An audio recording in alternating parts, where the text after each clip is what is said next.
नमस्कार, सुजसी बुलेटिन में आप सभी दर्शकों का हार्दिक स्वागत। मैं निशा शर्मा एक बार फिर हाजिर हूं प्रदेश की प्रमुख खबरों और महत्वपूर्ण जानकारियों के साथ। तो चलिए बिना देरी किए शुरू करते हैं आज का ये बुलेटिन।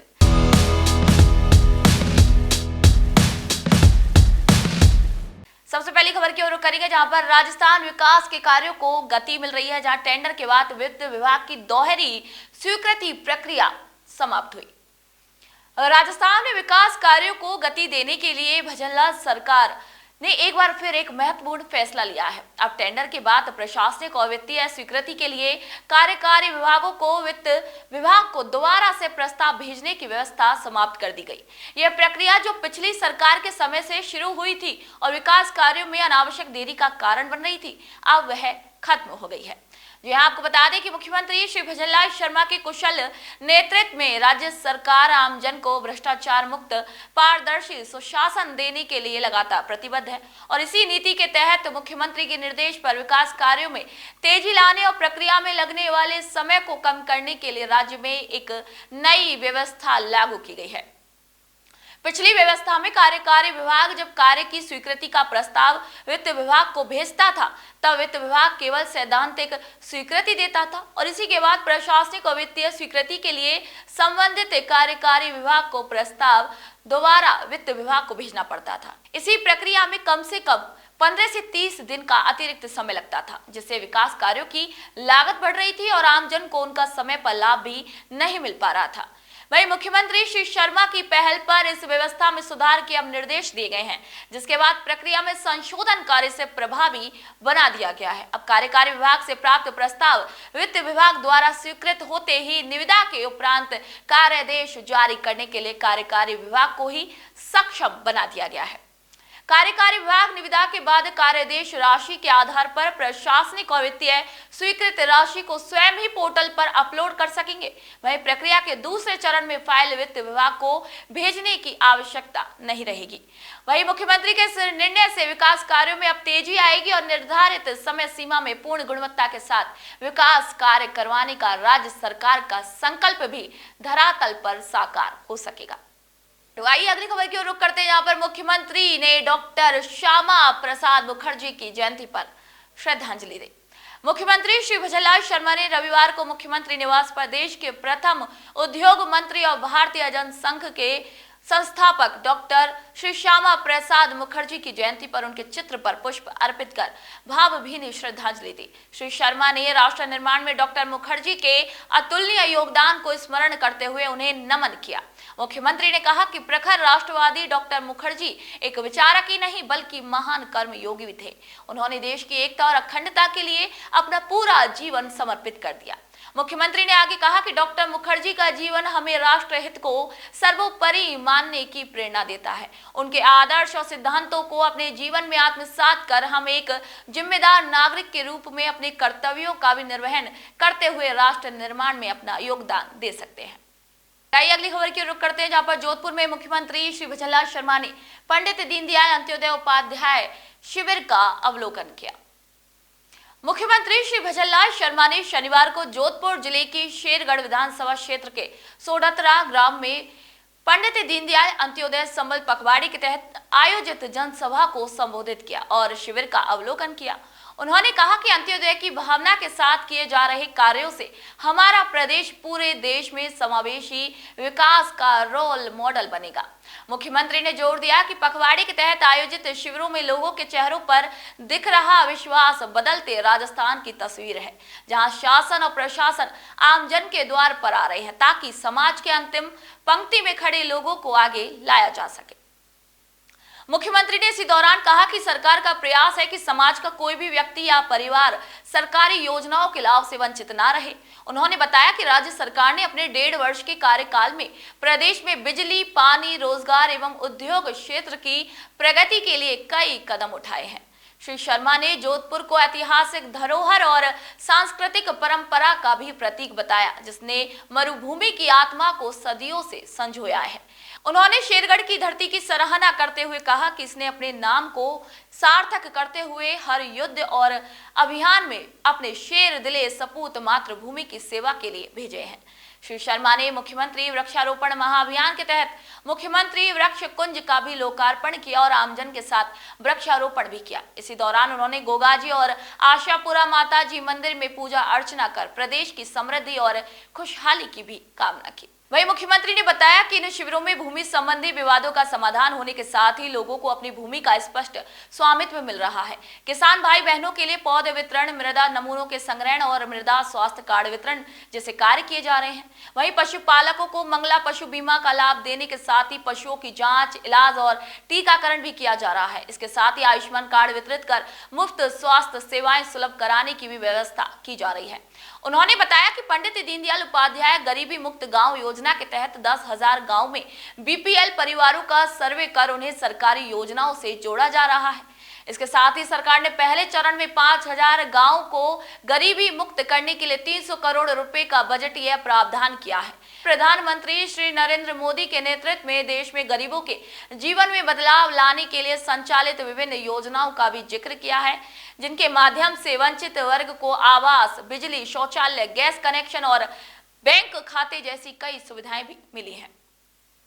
उन्होंने बताया कि अंतर्राष्ट्रीय श्रम संगठन के आंकड़ों के मुताबिक देश के 94 करोड़ से अधिक लोगों को किसी न किसी सामाजिक सुरक्षा योजना का लाभ मिल रहा है। राज्य की डबल इंजन की सरकार ने पानी की उपलब्धता के लिए पूर्वी राजस्थान के लिए राम जल सेतु लिंक परियोजना और शेखावाटी क्षेत्र के लिए यमुना जल समझौते को आगे बढ़ाने सहित कई कदम उठाए हैं, जिससे भविष्य में प्रदेश में पानी की कोई भी कमी नहीं रहेगी। वहीं इसी अवसर पर मुख्यमंत्री ने विशेष योग्यजन श्रीमती मंजू को सुखद दाम्पत्य विवाह अनुदान योजना, श्रीमती सोनी देवी, श्रीमती ममता, श्रीमती लीला देवी, श्रीमती सीता देवी और श्रीमती जतू देवी को मुख्यमंत्री मंगला पशु बीमा योजना के तहत चेक प्रमाण पत्र वितरित किए। उन्होंने विशेष योग्यजन कमला देवी को मोटराइज्ड ट्राईसाइकिल, छात्रा निकिता को साइकिल और छात्र देवीलाल को टैबलेट प्रदान किया। श्री शर्मा ने इसी अवसर पर वीरांगनाओं का भी सम्मान किया।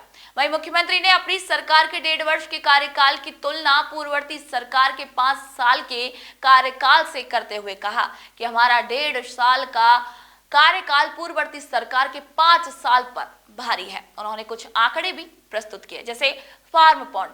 हमने 18 महीनों में 32,000 से अधिक फार्म पॉन्ड बनवाए, जबकि पूर्व सरकार ने 5 साल में केवल 29,000 पॉन्ड बनवाए। सड़क, हमने 1,381 गांवों को सड़कों से जोड़ा, जबकि पूर्व सरकार ने 5 साल में 1,104 गांवों को ही सड़कों से जोड़ा। बिजली उत्पादन, हमने बिजली उत्पादन क्षमता में 4,270 मेगावाट की वृद्धि की, जबकि पिछली सरकार ने 5 वर्षों में 3,948 मेगावाट ही बढ़ा पाई। नवीनीकरणीय ऊर्जा, प्रदेश को ऊर्जा में सरप्लस स्टेट बनाने की सोच के साथ हमने नवीकरणीय ऊर्जा परियोजना के लिए 30,000 हेक्टेयर भूमि भी आवंटित की, जबकि गत सरकार ने 5 वर्ष में 22,000 हेक्टेयर भूमि ही आवंटित की। राजकीय महाविद्यालय भवन, हमारी सरकार अब तक 142 राजकीय महाविद्यालयों के भवनों का निर्माण करा चुकी है, जबकि गत सरकार ने 5 वर्षों में केवल 57 भवनों का ही निर्माण किया। टैबलेट, लैपटॉप और साइकिल वितरण, हमने पिछले 1.5 साल में 89,000 स्कूली विद्यार्थियों को टैबलेट, लैपटॉप और 10,51,000 को साइकिलें वितरित की हैं, जबकि गत सरकार ने पूरे 5 साल में केवल 986 टैबलेट, लैपटॉप और 10,36,000 साइकिलें ही बांटी। पशु चिकित्सालयों का उन्नयन, पूर्ववर्ती सरकार ने पूरे 5 साल में केवल 49 पशु चिकित्सालयों को ही प्रथम श्रेणी में और 13 प्रथम श्रेणी चिकित्सालयों को बहुउद्देश्य पशु चिकित्सालयों में क्रमोन्नत किया, जबकि हमने 1.5 साल में ही 55 पशु चिकित्सालयों का प्रथम श्रेणी में और 50 प्रथम श्रेणी चिकित्सालयों का बहुउद्देश्य चिकित्सालयों में क्रमोन्नयन कर दिया है। वहीं राजस्व ग्रामों का सृजन, गत सरकार ने 5 साल में 1,517 नए राजस्व ग्रामों का सृजन किया, जबकि हम अब तक 2,51,000 नए राजस्व ग्रामों का सृजन कर चुके हैं। स्वामित्व कार्ड वितरण, पूर्ववर्ती सरकार ने 5 साल में केवल 1,75,000 स्वामित्व कार्ड का वितरण किया है, जबकि हमारी सरकार ने 18 माह में ही 9.5 लाख कार्ड वितरित किए हैं। वहीं मुख्यमंत्री ने इसी दौरान बताया कि राज्य सरकार ने जोधपुर के चहुमुखी विकास के लिए 3,541 करोड़ रुपए का बजटीय प्रावधान किया है। वहीं शेरगढ़ विधानसभा क्षेत्र को भी कई सौगातें मिली हैं। कनौड़िया पुरोहितान उप स्वास्थ्य केंद्र को प्राथमिक स्वास्थ्य केंद्र में और सेखाला, नाथडाऊ और केतुकला के प्राथमिक स्वास्थ्य केंद्रों को सामुदायिक स्वास्थ्य केंद्रों में क्रमोन्नत किया गया है। वहीं खुडियाला में 132 केवीजीएसएस, बालेसर में 220 केवीजीएसएस, चानू में महाविद्यालय, बालेसर में नए कन्या महाविद्यालय और शेरगढ़ में सोल स्टेडियम के लिए भूमि आवंटित की जा चुकी है। वहीं शेरगढ़ में अनुसूचित जनजाति छात्रावास भी खोला जाएगा। आइए अगली खबर की ओर रुख करते हैं, जहां पर राजस्व वृद्धि के लक्ष्यों की प्राप्ति के लिए कतई भी कोताही बर्दाश्त नहीं की जाएगी। मुख्यमंत्री ने खनन विभाग की भी इस दौरान समीक्षा करते हुए निर्देश दिए। मुख्यमंत्री श्री भजनलाल शर्मा ने रविवार को मुख्यमंत्री निवास पर खनन विभाग की समीक्षा बैठक की। उन्होंने खनिज संपदा का समुचित दोहन करते हुए राजस्व लक्ष्यों की प्राप्ति सुनिश्चित करने और रॉयल्टी वसूली के प्रकरणों में सख्ती से नियमानुसार कार्यवाही करने के आदेश दिए हैं। मुख्यमंत्री ने यह भी सुनिश्चित करने के लिए कहा है कि खनन अधिनियमों और नियमों का पालन किया जाए और अवैध खनन गतिविधियों की प्रभावी रोकथाम को भी रोका जाए। श्री शर्मा ने कहा कि राजस्थान में खनिज संपदा प्रचुर मात्रा में उपलब्ध है और खनन की अपार संभावनाएं हैं। उन्होंने खनन विभाग को नए खनन क्षेत्रों की खोज में तेजी लाने और नीलामी प्रक्रिया को और गति देने का निर्देश दिया। मुख्यमंत्री ने यह भी सुनिश्चित करने के लिए कहा है कि नीलाम किए गए ब्लॉक्स में खनन कार्य शीघ्र शुरू हो ताकि उपभोक्ताओं की मांग के अनुरूप समय पर पूर्ति भी सुनिश्चित हो सके। वहीं मुख्यमंत्री ने नए ब्लॉक्स की नीलामी की संभावनाएं तलाशने डीएमएफटी और एनएमईटी से संबंधित प्रकरणों की विस्तृत समीक्षा की और आवश्यक दिशा निर्देश दिए। इसके साथ ही उन्होंने ओडिशा सहित अन्य राज्यों में खनन क्षेत्र में अपनाई जा रही श्रेष्ठ कार्य प्रणालियों का भी अवलोकन कर उन्हें राजस्थान में लागू करने की संभावना पर भी कार्य करने के लिए निर्देशित किया। मुख्यमंत्री ने इसी दौरान कहा कि विभाग को नवीन सूचना प्रौद्योगिकी तकनीकों का समावेश करते हुए अवैध खनन पर प्रभावी रोकथाम लगानी चाहिए। उन्होंने सीसीटीवी कैमरे, ड्रोन सर्वे और मालवाहक गाड़ी की सख्त चेकिंग सुनिश्चित करते हुए अवैध खनन पर अंकुश लगाने के लिए भी निर्देशित किया है। श्री शर्मा ने कहा कि प्रदेश के राजस्व में खनन की महत्वपूर्ण भूमिका है। ऐसे में खनन विभाग को समयबद्ध रूप से तय राजस्व लक्ष्यों की प्राप्ति सुनिश्चित करनी चाहिए।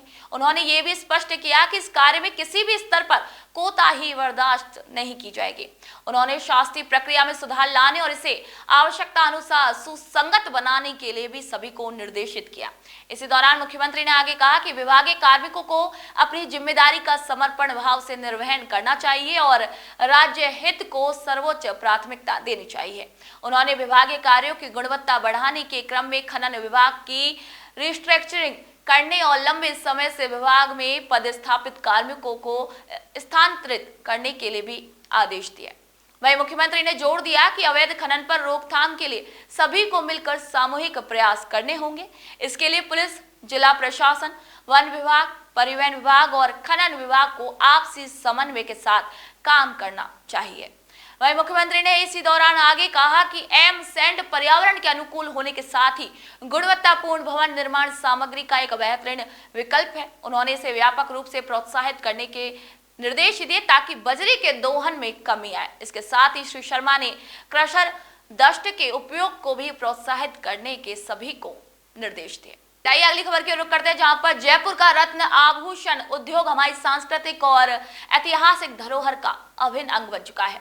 मुख्यमंत्री श्री भजनलाल शर्मा ने शनिवार को सीतापुरा स्थित जेईसीसी में ज्वेलर्स एसोसिएशन जयपुर द्वारा आयोजित ज्वेलर्स एसोसिएशन शो 2025 के दूसरे दिन ज्वेलरी एक्सीलेंस अवार्ड समारोह को संबोधित किया। उन्होंने कहा कि जयपुर का रत्न और आभूषण उद्योग हमारी सांस्कृतिक और ऐतिहासिक धरोहर का अभिन्न अंग है और राज्य सरकार इस उद्योग को हर संभव सहायता और प्रोत्साहन प्रदान कर सशक्त बनाने के लिए प्रतिबद्ध है।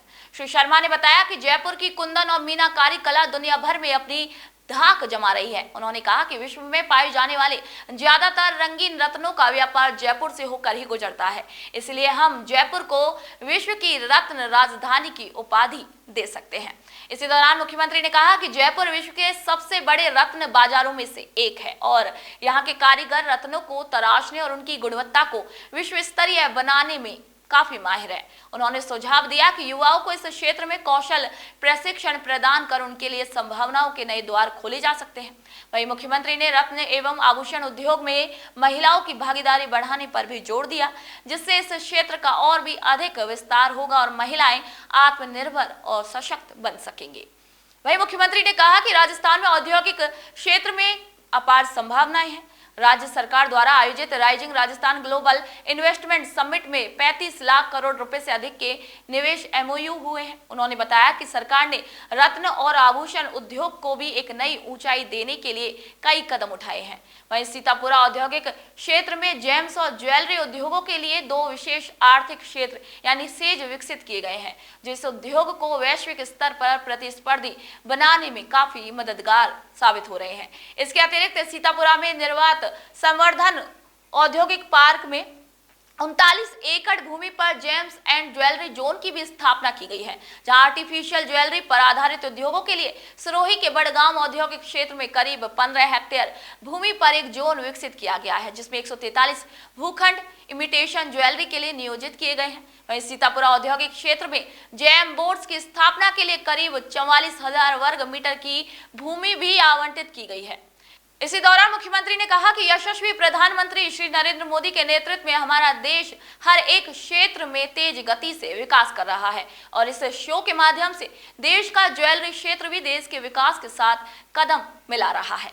सूक्ष्म, लघु और मध्यम उद्यम मंत्रालय ने इस वर्ष जेएसएस में भाग लेने वाले 60 प्रदर्शकों को अनुदान स्वीकृत किया है, जो केंद्र सरकार के इस उद्योग के प्रति विश्वास और समर्थन का प्रतीक है।